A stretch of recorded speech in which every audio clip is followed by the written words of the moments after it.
In today's Health Watch, nearly 40 million people this year took to the pickleball court. Unfortunately, many of them ended up in the emergency room. Local 5's Connie Feldman takes a look at how pickleball injuries are happening and how to make sure they don't happen to you. It's the hot new sport, kind of a cross between tennis and racquetball. Pickleball has grown so much recently. The hardest part of the game now may be finding an empty court. And it's not just for grandparents, as once thought. For the 40 million pickleball fanatics now playing, the odds of being injured have skyrocketed. Just ask the player you're about to meet, who spent months healing from a severe knee injury. Seriously? It's a short paddle. It's not a string game. And it's with a plastic ball as opposed to a core rubber ball. Pickleball is social, an appealing part of the game. Over the net, Art.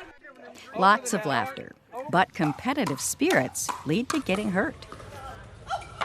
I've had 2 injuries playing pickleball. The last one that I had, which was my patella tendon tear in my left knee, was playing in a tournament. Anyone can play pickleball, but 90% of injuries occur in those over 50. One of the common misconceptions about pickleball is that it's less injury provoking than other sports. And most of the injuries that we see occur in the lower extremity, so in the knees and the ankles.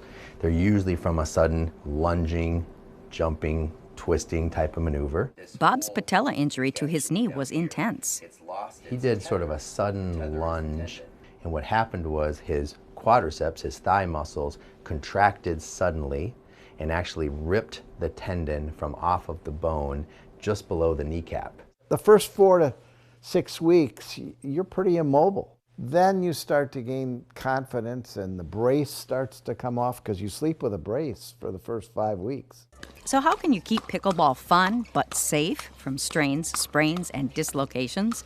Dr. Roos says warm up, know your limitations, and stretch before and after playing.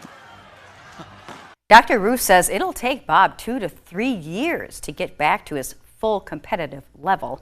He reminds players that fractures are common, especially for low bone density in later years. So he advises to perhaps play a little slower than you think you need to, and you'll play a lot longer. And that's your Health Watch. I'm Connie Feldman, Local 5 News.